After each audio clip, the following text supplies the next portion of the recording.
જૂનાગઢના કેશોદ ખાતે આહિર સામાજિક ટ્રસ્ટ દ્વારા 38મો સમૂહ લગ્નોત્સવ યોજાયો હતો, જેમાં આહિર સમાજના 19 દંપતીઓએ પ્રભુતામાં પગલાં માંડ્યા હતા। આ સમૂહ લગ્નમાં ગુજરાત રાજ્યના પૂર્વ કેબિનેટ મંત્રી જવાહરભાઈ ચાવડા તેમજ સમાજના રાજકીય તેમજ સામાજિક આગેવાનો તેમજ દાતાઓ ઉપસ્થિત રહ્યા હતા।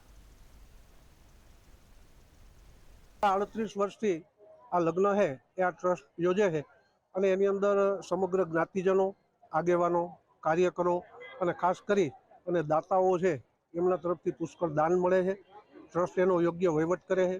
અમારી જે જ્ઞાતિ છે એ પછાત જ્ઞાતિ હોય અને એની અંદર જરૂરિયાતમંદ જે કુટુંબો છે એ આ સમૂહ લગ્નની અંદર પોતાના દીકરા દીકરીઓ પરણાવવા માટે આવે છે।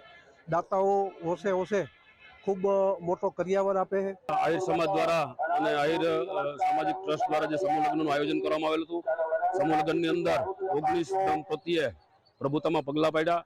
તમામે તમામ દંપતીઓને ખૂબ શુભેચ્છા આપી ભગવાન મુરલીધરને પ્રાર્થના કરીએ કે ખૂબ આગળ વધે, એનું લગ્ન જીવન ખૂબ શાંતિ અને સુખીમય જીવે અને ખૂબ પ્રગતિ કરે એવી શુભકામના પાઠવી છે। સૌ આગેવાનો, સમાજના સૌ શ્રેષ્ઠીઓ અને દાતાઓનું આપણા સમાજના આયોજકોએ જે સન્માન કર્યું એ બદલ આયોજકોને પણ